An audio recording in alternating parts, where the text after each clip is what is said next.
कि इस आयोजन में शहर के सभी बुद्धिजीवी, मंच पर आसीन डॉक्टर निलय, हमारे क्षेत्र के निर्माण को और गति प्रदान करने वाले जोशीला सर, बड़वानी से उपस्थित गुप्ता सर, हमारे संस्थान के अध्यक्ष। मैं यहाँ पर प्रकाश भाई का जीवन परिचय पढ़ रहा हूँ।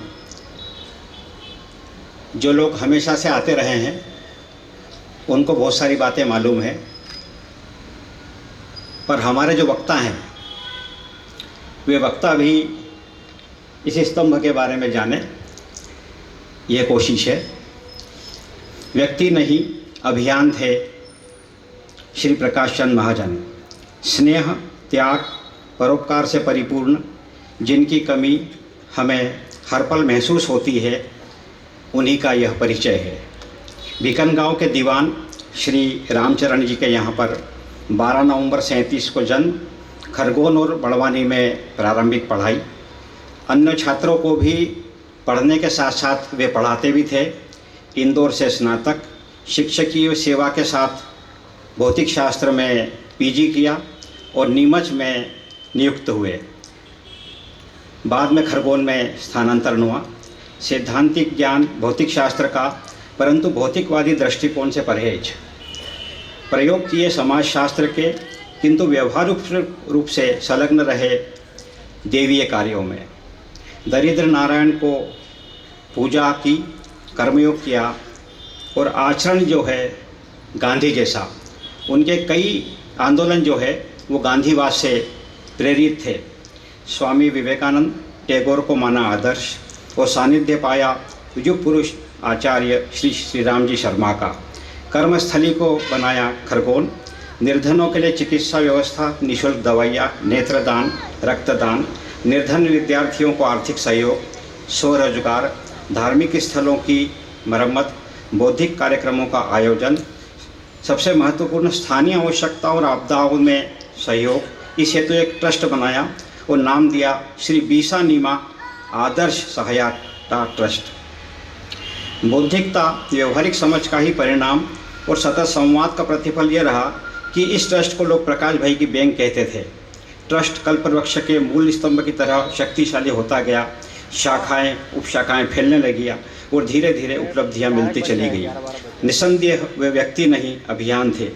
नौकरी तो नौकरी है। 1977 में आपका ट्रांसफ़र नरसिंहगढ़ हो गया, फिर वहाँ जुड़ गए और एक वहाँ नई संस्था बनाई, जीव दया समिति।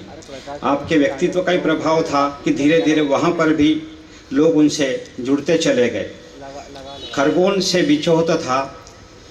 धीरे धीरे खरगोन की जो शाखा थी वो शिथिल पड़ने लगी और फिर लोगों ने अपने आग्रह से 1980 में उन्हें खरगोन पुनः बुलाया, परंतु उसी वर्ष शरीर शिथिल हो गया। प्रभु इच्छा को ईश्वर सर्वोपरि मानते हुए 14 नवंबर 1980 को देह त्याग किया। कालचक्र घूम रहा था।